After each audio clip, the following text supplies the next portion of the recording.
છું આપની સાથે કૃષ્ણા અને સમાચારની શરૂઆત કરીએ મહત્વપૂર્ણ સમાચારથી। તો અમદાવાદના ગોમતીપુર વિસ્તારમાં ટ્રિપલ તલાકની ઘટના સામે આવી। કોલેજની મહિલા પ્રોફેસરે પોલીસ ફરિયાદ નોંધાવી છે। કામ ધંધો ન કરતો પતિ અવારનવાર ત્રાસ ગુજારતો હતો। પતિએ જાહેરમાં ટ્રિપલ તલાક આપીને તેને તડછોડી દીધી છે।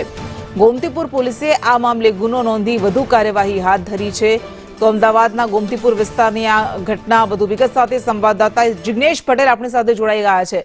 જિગ્નેશ, એક પ્રોફેસરે એવો આરોપ લગાવ્યો છે કે તેના પતિએ તેને ટ્રિપલ તલાક આપીને તડછોડી દીધી। શું છે સમગ્ર ઘટના?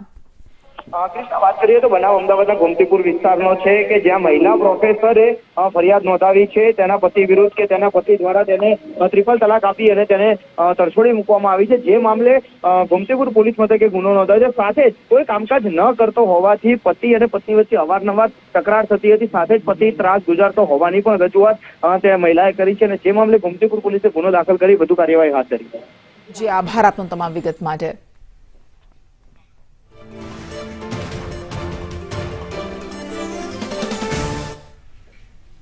મોરબીમાં ફિલ્મ જોવા માટે